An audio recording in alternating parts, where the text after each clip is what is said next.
18व्या लोकसभेसाठी 5व्या टप्प्यातील मतदान 20 मे रोजी पार पडतंय. यात मुंबईतल्या 6 मतदारसंघांचा सुद्धा समावेश आहे.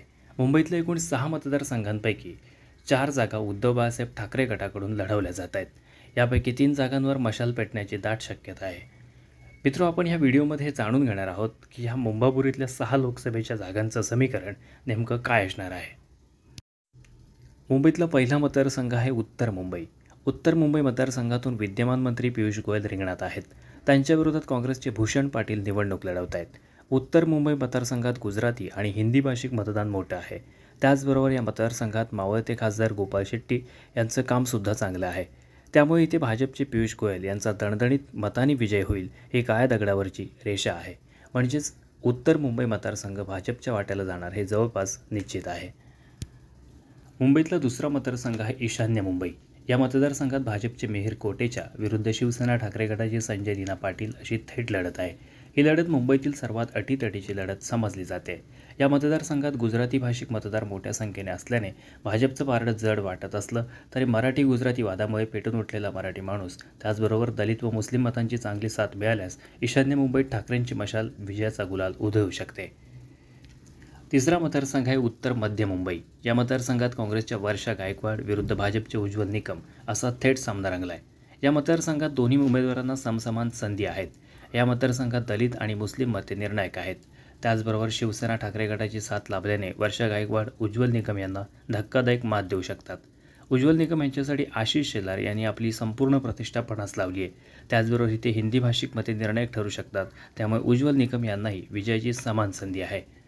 चौथा मतदारसंघ आहे दक्षिण मुंबई. या मतदारसंघात शिवसेना ठाकरे गट विरुद्ध शिंदे गट अशी थेट लढाई होते. विद्यमान खासदार अरविंद सावंत ठाकरे गटाकडून तर यामिनी जाधव शिंदे गटाकडून येथे रिंगणात आहेत. मात्र या मतदारसंघात अरविंद सावंत यांनी केलेली विकास कामं, त्यांचा दांडगा जनसंपर्क, त्याचबरोबर इथल्या मुस्लिम मतदारांची साथ यामुळे अरविंद सावंत यांचं पारडं जड मानलं जात आहे. मुंबईतल्या 6 मतदारसंघांमध्ये ठाकरे गटाला विजयाची सर्वाधिक खात्री याच दक्षिण मुंबई मतदारसंघामधून आहे. 5वं मतदारसंघ आहे दक्षिण मध्य मुंबई. दक्षिण मध्य मुंबई या मतदारसंघात धारावीचं मतदान निर्णायक ठरणार आहे. इथल्या विद्यमान खासदार राहुल शेवाळे विरुद्ध अनिल देसाई अशी अटीतटीची लढत होती. अनिल देसाई पहिल्यांदा निवडणूक लढवित असले तरी राहुल शेवाळेंना पराभूत करण्यासाठी शिवसैनिक पेटून उठले आहेत. या मतदारसंघातील मुस्लिम आणि दलित मतांचं समीकरण गेम चेंजर ठरेल. याशिवाय ठाकरे गटाला मिळणारी सहानुभूती पाहता इथे ठाकरेंची मशाल पेटण्याची दाट शक्यता आहे. मुंबईतला 6वा मतदारसंघ आहे मुंबई उत्तर पश्चिम. या मुंबई उत्तर पश्चिम मतदारसंघात शिवसेना ठाकरे गटाचे अमोल कीर्तीकर आणि शिंदे गटाचे रवींद्र वायकर असा थेट सामना रंगतोय. या मतदारसंघात दोन्ही उमेदवारांमध्ये काटेकी टक्कर पाहायला मिळते. मात्र इथे अमोल कीर्तीकर यांचं पारडं जड असल्याचं बोललं जात आहे. याच मतदारसंघात मराठी मतदारांची संख्यासुद्धा लक्षणीय आहे. त्यामुळे अमोल कीर्तीकर यांच्याकडे हा मतदारसंघ झुकलेला सध्या तरी पाहायला मिळतोय. अशा प्रकारे मुंबईतल्या एकूण 6 पैकी उत्तर मुंबईत भाजपचा विजय पक्का मानला जातोय, तर दक्षिण मुंबई आणि दक्षिण मध्य मुंबई व उत्तर पश्चिम मुंबईत ठाकरे गटाची मशाल पेटण्याची दाट चिन्ह दिसत आहेत. त्याचबरोबर ईशान्य मुंबई आणि उत्तर मध्य मुंबईत अटीतटीची लढत असून दोन्ही उमेदवारांना समसमान संधी आहेत.